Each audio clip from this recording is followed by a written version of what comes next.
الحمدللہ آج ہمارا جو سفر ہے وہ مفتی فاروق رحمۃ اللہ تعالی علیہ کے مزار مبارک پر حاضری ہے، اور اب ہم داخل ہو رہے ہیں۔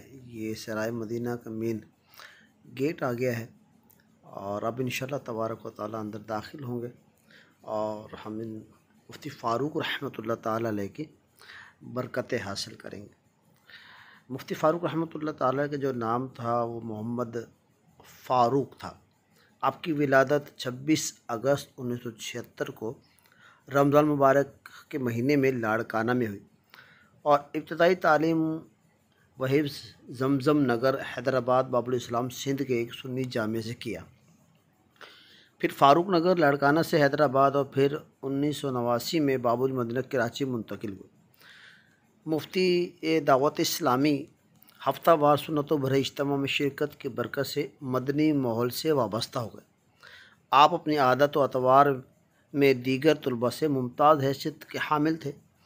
آپ رحمۃ اللہ تعالی کا معمول تھا کہ روزانہ قرآن کریم کی ایک منزل کی تلاوت کرتے، یوں 7 دن میں مکمل قرآن پاک ختم کر لیا کرتے۔ زبان کی حفاظت کے معاملے میں بہت مضبوط مدنی ذہن بنا ہوا تھا۔ گفتگو خود شروع کرنے کے بجائے اکثر سامنے والے کے منتظر رہتے۔ آپ رحمۃ اللہ تعالیٰ علیہ کبھی نے کہہ کر لگاتے نہیں دیکھا گیا، لبوں پر مسکراہٹ ضرور دیکھی جاتی تھی۔ تحریر آپ کے جو فتاوات کی تعداد ہے وہ تقریباً 4000 ہے۔ 7 فروری 2002 میں اپنے پیر و مرشد امیر اہل سنت دامت برکاتہم عالیہ کے ساتھ حج کی سعادت نصیب ہوئی۔ مفتی دعوت اسلامی 2000 میں دعوت اسلامی کی مرکزی مجلس شورا کے رکن بنے، اور تادم حیات مجلس شورا میں شامل رہے۔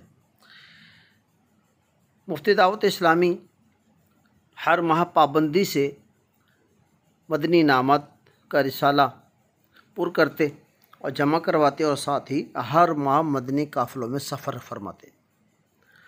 مفتی دعوت اسلامی بہت سے نیک اور اوصاف جیسے خوف خدا، عشق رسول سے، دنیا سے بے رغبتی، قناعت پسندی، صبر و تحمل اور عاجزی ان کے ساری کے پیکر تھے۔ اس کے ساتھ ساتھ آپ رحمۃ اللہ تعالیٰ علیہ فرائض، واجبات، سنتیں اور مستحبات کے عامل تھے۔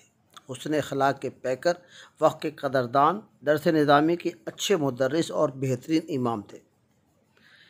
18 محرم الحرام 1427 ہجری بمطابق 17 فروری سن 2006 میں جمعۃ المبارک کو بعد نماز جمعہ آپ رحمۃ اللہ تعالیٰ علیہ نے اس دنیا سے پردہ فرمایا۔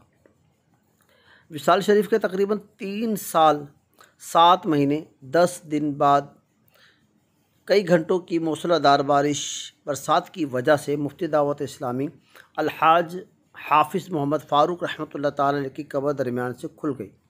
دیکھنے والوں نے دیکھا کہ آپ کی لاش مبارک اور کفن اس طرح سلامت تھا گویا ابھی انتقال ہوا ہے۔ منقول ہے کہ اس واقعے کے بعد کسی نے مفتی دعوت اسلامی کی خواب میں زیارت کی تو پوچھا، آپ کو یہ رتبہ کیسے ملا؟ مرحوم خاموش رہے، بالآخر اصرار پر فرمایا کہ زبان کا قفل مدینہ لگانے کی وجہ سے۔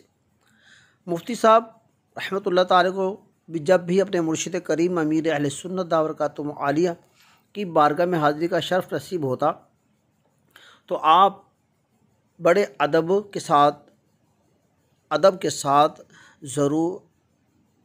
ساتھ رہا کرتے۔ مثلا دونوں زانوں ہو کر بیٹھتے، اس دوران کوئی وظیفہ نہ پڑھتے، بلا اجازت مرشد وہاں سے رخصت نہ ہوتے وغیرہ۔ مفتی دعوت اسلامی رحمۃ اللہ تعالیٰ علیہ اپنے مرشد کامل امیر اہل سنت دامت برکاتہم عالیہ کے شہزادوں سے بھی بے حد محبت فرمایا کرتے تھے، حتیٰ کہ جب بھی کسی شہزادے کو آتا دیکھتے تو احتراماً کھڑے ہو جایا کرتے۔ حالانکہ آپ بڑے شہزادے جانشین امیر سنت حضرت مولانا ابو سعید رضا عبید رضا عطاری دامت برکاتہم عالیہ کے استاد بھی تھے۔